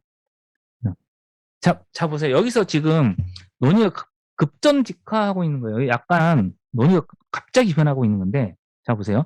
지금까지는 내가 변형을 했을 때 처음에는 정념에 빠지잖아요. 그죠? 부적합한 관념 속에 정념에 빠지는데 거기에 대해서 내가 공통관념을 형성할 수가 있죠. 공통성. 그럼 내가 어디에 도달하면 이종인식에 도달하죠. 그런데 이종인식에 도달할수록 갑작스럽게 신의 관념으로 갈 수 있다는 거예요. 여기서 약간 논의가 전환되는 거예요. 그러니까 공통관념 자체는 신의 관념이 아니에요. 이해 가시죠? 우리의 공통성에 대한 관념 자체는 신의 관념이 아닌데 공통관념이 지금 많아지고 있죠. 정리 11, 12, 13에서 점점 많아지고 있죠. 빈도가 높아지고 있죠. 그죠?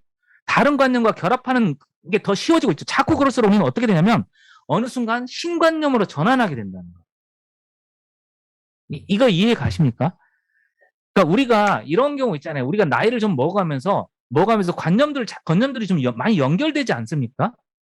아, 이래서 저랬구나. 안 그렇습니까? 그리고 나이가 들어가면서 가끔 가다가 길에 지나갈 때 보면은 막 꽃이 예뻐 보이고 막 이러지 않습니까? 갑자기. 괜히 젊었을 때 못 느꼈는데 괜히 꽃이, 이곳에 웬 꽃이 있지? 뭐 이렇게 이곳에 왜 꽃이 있지? 그러니까 이곳에 꽃이 있어서는 안 되는데 꽃이 있다는 건 무슨 깊은 뜻이 있는가 뭐 이렇게 하면서 뭔가 연결을 짓고 있잖아요. 이렇게. 그러니까 뭔가를 계속 연결하면서 다른 쪽으로 자꾸 우리 사유가, 우리 정신이 비약하려고 하는 어떤 느낌이 있지 않습니까? 나이 들어가면서. 그렇지 않은 분들은 지금 나이 드셔도 지금 젊으신 것이고요. 네. 그런 것들이 좀 있죠. 그러니까 지금 뭐냐면 우리가 공통 개념을 계속 형성하면서 비율이 늘어나면 늘어날수록 갑자기 우리가 이 세계에 뭔가 다른 지점을 느끼게 된다는 거예요. 그걸 스피노자는 신관념이라고 말하는 거예요. 아, 신의 어떤 부분을 느끼는 거죠. 이해 가십니까? 그러니까 우리는 공통성이라고 하는 건 신의 본성을 구성하는 거죠. 그래서 아, 우리는 모든 것은 신 안에 있다는 걸 알게 되는 거예요. 우리가 어, 음. 그러니까 지금 스피노자는 이걸 신관념이라고 했지만 우리 신을 믿지는 않잖아요. 그죠? 신을 믿지는 않기 때문에 신이 아니어도 우리는 뭔가 그런 지점을 느낀다는 거예요. 이해 가시죠? 공통 개념을 뛰어넘은 어떤 그런 것, 아, 내가 큰 어떤 질서 속에 있구나, 라는 걸 깨닫지 않습니까? 그죠? 그게 뭔지는 정확히 몰라도. 어. 말해줄 수는 없는데, 정확하게 말해줄 수는 없는데, 그런데 서양에서는 이걸 신의 관념이라고 표현한다는 거예요. 이해 가시죠? 이 지점이, 그죠? 음. 네. 그래서 이제 우리는 공통성을 형성하면 활성할수록 우리는 이제는 모든 참된 것들을 신에 관련시켜 간다는 거예요. 음.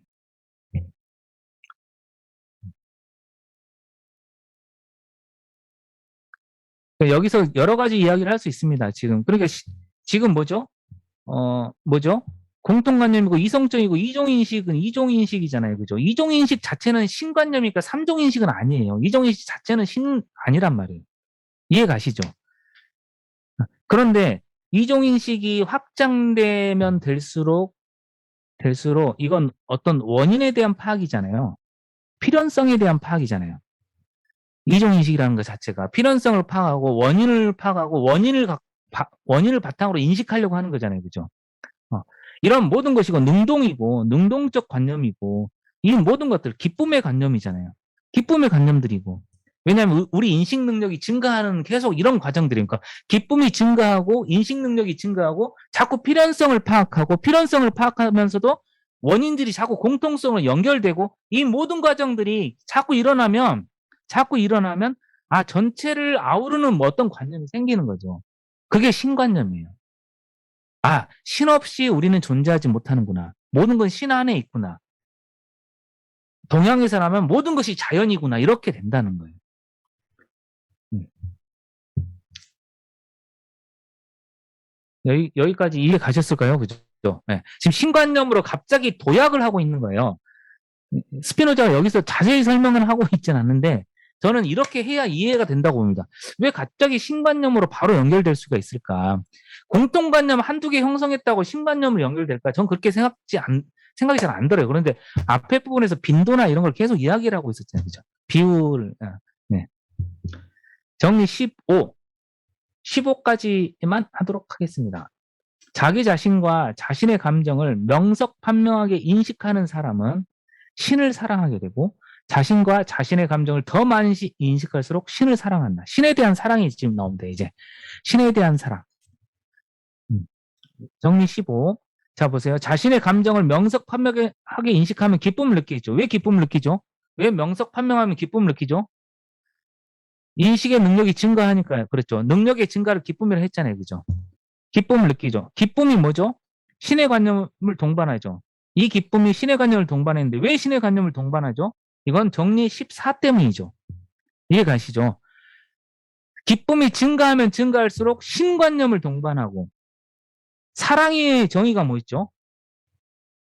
외적 원인의 관념을 동반하는 기쁨이죠. 내가 기쁨을 느꼈는데 그 기쁨의 원인이 신이라고 생각하는 거잖아요. 지금 그죠?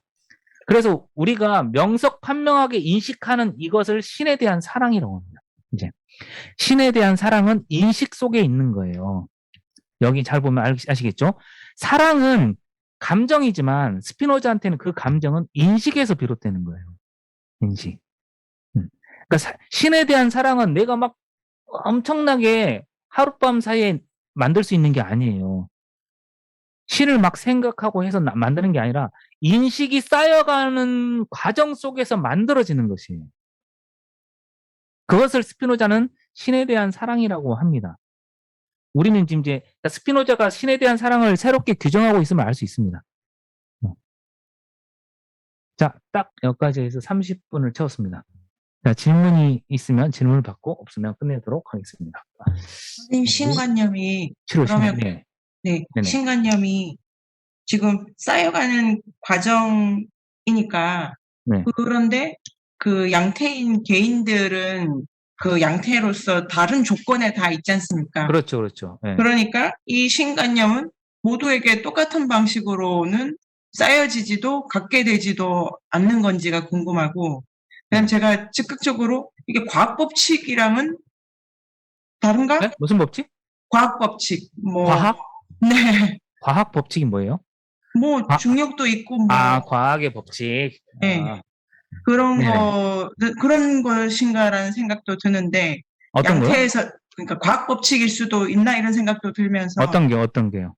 신관념. 아니에요. 네, 왜 네, 아니에요? 그렇게 될 수는 없고, 그 과학의 법칙은 그냥 인식이잖아요. 이성적 인식. 법칙은 자연 법칙은 그냥 이성적 인식에 불과해요.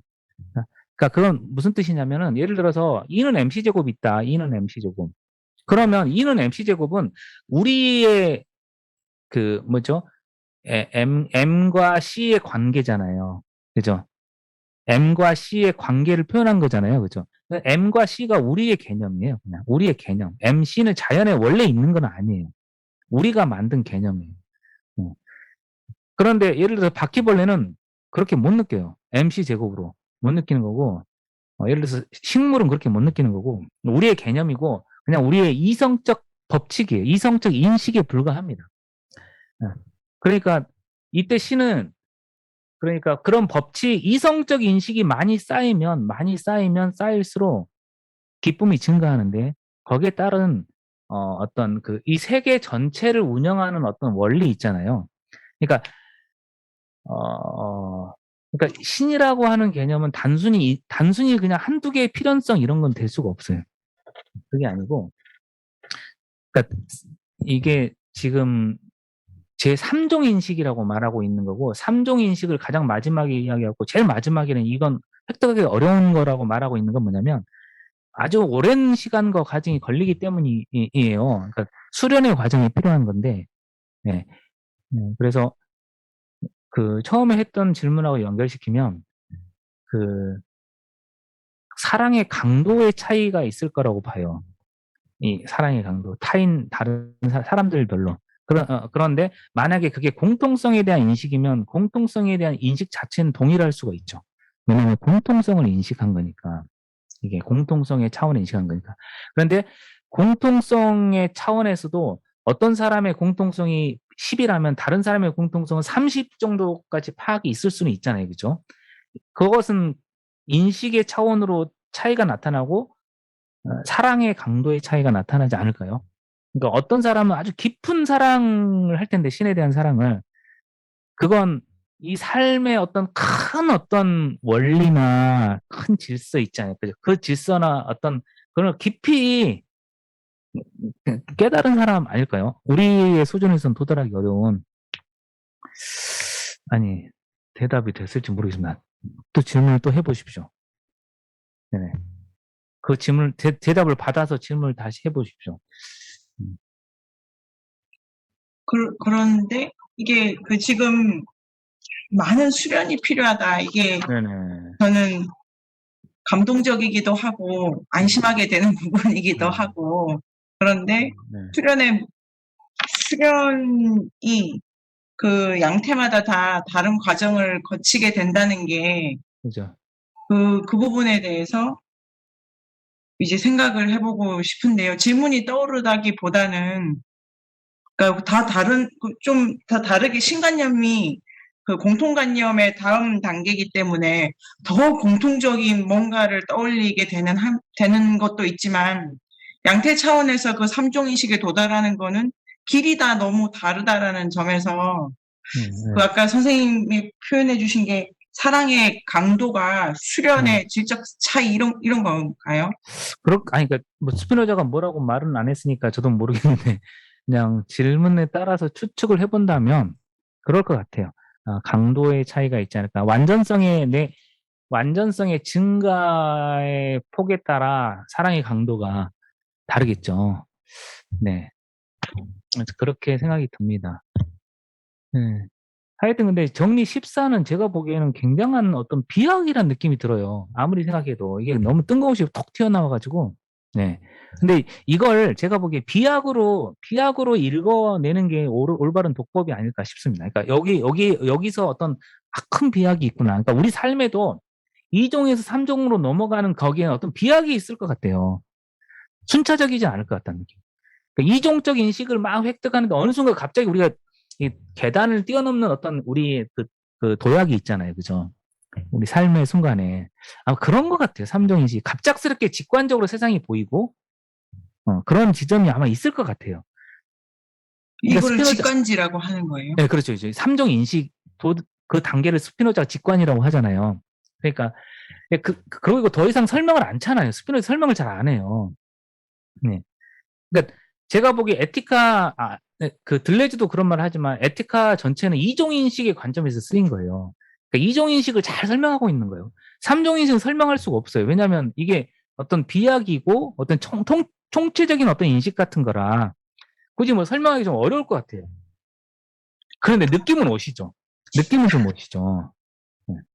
뭐 그러면 된 거라고 저는 생각합니다. 네.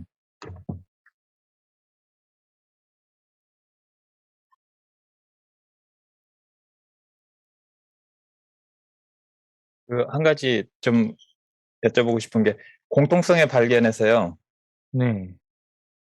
그 공통성을 추구하다 보면은 그게 결국은 네네. 이질화를 더 고착시키는 경우가 생기는 느낌이 드는 게 있는데, 예를 들어서 아까 이제 일본을 말씀하셨으니까 그런 일본에 대해서 우리가 이렇게, 그러니까 뭐 그걸 또 이제 한 사람으로 생각할 수도 있다면은, 나라를 일본에 대해서 그런 어떤 침략이라든가 뭐 역사인식까지 생각한다면, 근데 우리는 그 독일과 뭐 비교해서라도 자기가 잘못했으면 반성하고 용서하는 게 중요하다 하는데 반성하지 않는다라고 하는 것은, 반성이라는 게 공통성일 수 있잖아요. 인간이 잘못하면 반성해야 된다. 근데 상대는 그걸 안 해요. 이쪽에서는 공통성, 이족인식으로서의 공통성을 인식하고 이성적 판단을 하려고 하고, 뭐 사랑, 기쁨 이쪽으로 환기를 시키려고 하는데, 저쪽에서는 그게 전혀 되지 않는다. 이럴 때의 공통성의 발견이 어떤 식으로 계속, 그러면 그걸 그쪽으로, 이쪽에서는 그런 공통성의 발견으로서 움직여져야 되나요? 아니면 좀 그런 게 좀 약간 어렵더라고요. 그러니까 이게 관계잖아요. 관계인데 분명히 이쪽에서 이쪽 저쪽을 따진다는 자체가 좀 무의미할 수도 있지만은, 이 공통성이라는 게 되게 좋은 건데 항상 어긋나는 방향으로 결국은 가버리는 게, 이 공통성의 관념이 서로 달라지는 경우가 완전히 크게 있잖아요. 뭐 문화적인 차이도 그렇고 여러 가지에서, 인간끼리도 그렇고요. 출신, 배경, 성격에서도요. 네, 조금. 네, 그러니까 첫 번째 생각해야 될 건 저는 잘 모르는 지금 그 질문에 대해서 제가 잘 모르는데요. 제가 우선 드릴 수 있는 말씀은, 그러니까 스피노자의 공통성 개념이 모두 다 적용되는 건 아니다. 이렇게 볼 필요가 있다는 거예요. 네. 그러니까 공통성 개념을 가지고 적용을 해보는 건 중요하지만 안 될 네. 수도 있다는 거예요. 그러니까 모든 이론이 다 완벽한 건 아니니까, 그죠? 네. 네. 생각할 수 없는 지점이 있다고 저는 봐요. 그러니까 아니 공통성으로 생각할 수는 있는데 그 개념으로 생각하면 약간 좀 어렵거나 네. 너무 조작을 많이 해야 된다. 그 조작 절차들이 네. 그럴 수도 있잖아요. 네. 그러니까 한일 관계 문제는 이걸 공통성의 문제로 푼다는 건 좀 어려울 수도 있는 거죠, 사실은. 개념 자체가. 그러니까 다른 개념 도구를 갖고 오는 게 더 편리하고 수월할 수도 있는데 굳이 네. 이렇게 하는 걸 수도 있는데 그런 건지 아닌 건지 제가 판단 어렵고요. 그죠? 네. 예.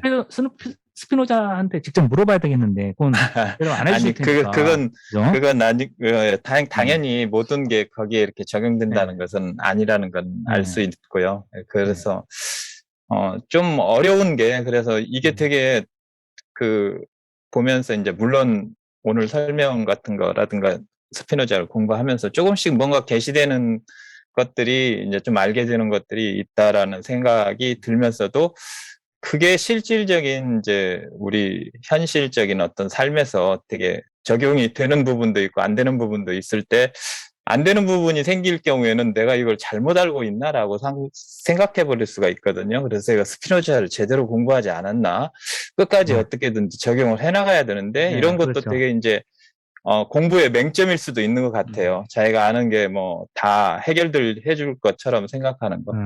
그런 점에서 좀 공통성의 개념이 되게 좋은데 좋은데 뭐 나라 관계든 개인 관계에서도 되게 좀 어려운 부분이 있어서 약간 그냥 그런 생각이 들어서 한번 여쭤봤습니다. 그러니까 만약에 굳이 적용을 한다면 예. 굳이 이제 적용을 해서 이제 억지로 뭔가를 도출해 본다면 이런 거죠. 그러니까 우리가 일본과 적대하게 된 지금 악이잖아요. 스피노자 이렇게 이제 대립하고 있는 거잖아요. 그럼 공통성을 못 찾았다는 뜻이잖아요. 예. 공통성을 찾는 노력을 안 했다는 거죠.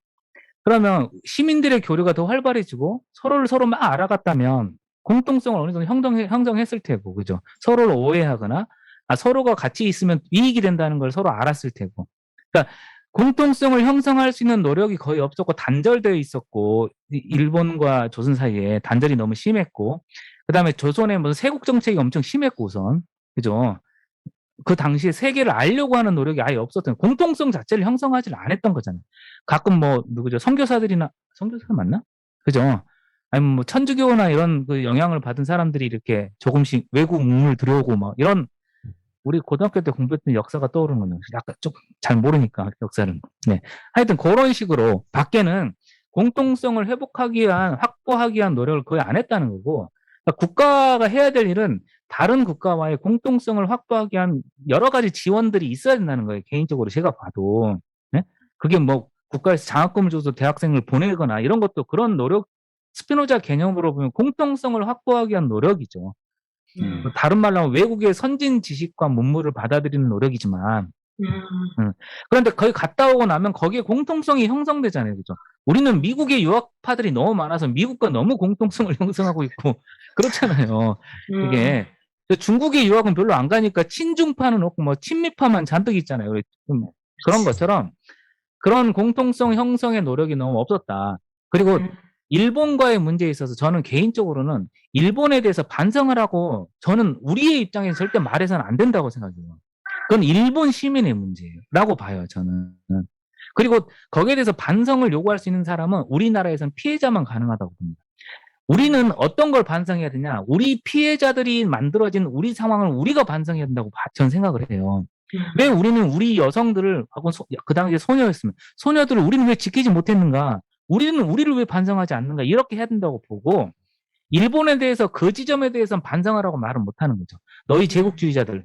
그 제국주의나 타국의 침략에 대해서는 일본 시민의 스스로의 반성이 있어야 되고, 그 반성과 우리가 우리를 지키지 못한 반성이 만날 수는 있다고 봐요. 저는 개인적으로 그렇게 생각해요. 선생님, 저도 질문 하나 하겠습니다. 네네. 우리가 다 중동태를 다 읽어가지고요. 여기 또 네. 오늘 학인들이. 선생님이 중동태 개념을 하면 스피노자 개념을 훨씬 더 선명하게 이해할 수 있다고 질문에서 적으셨어요. 그래서 어떤 생각이신지 더 듣고 싶더라고요. 네. 아니, 저는 잘 모르는데, 그거.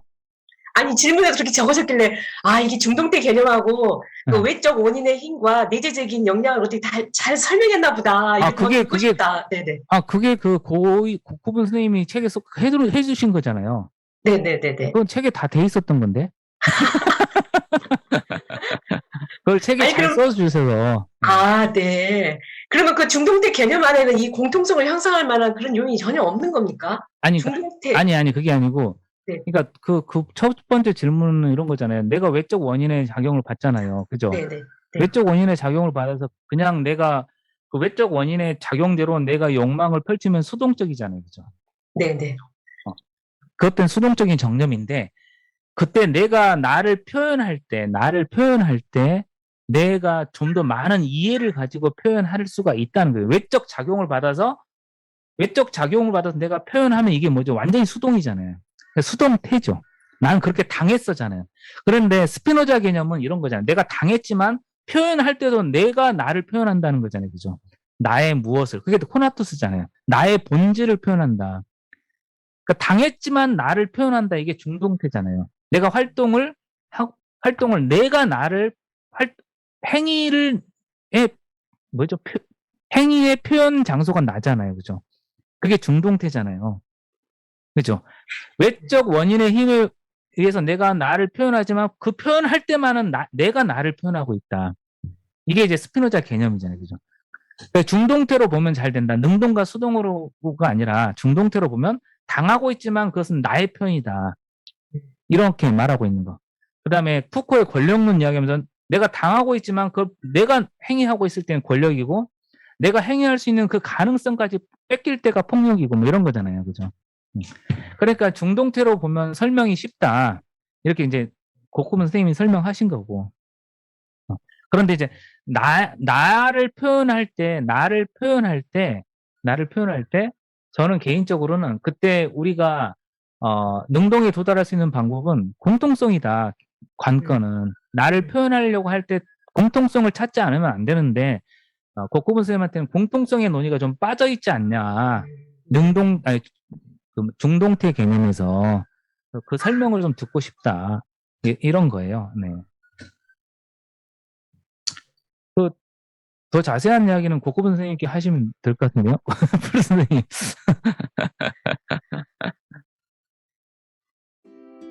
네이버 검색창에 인문공간 세종을 검색하세요.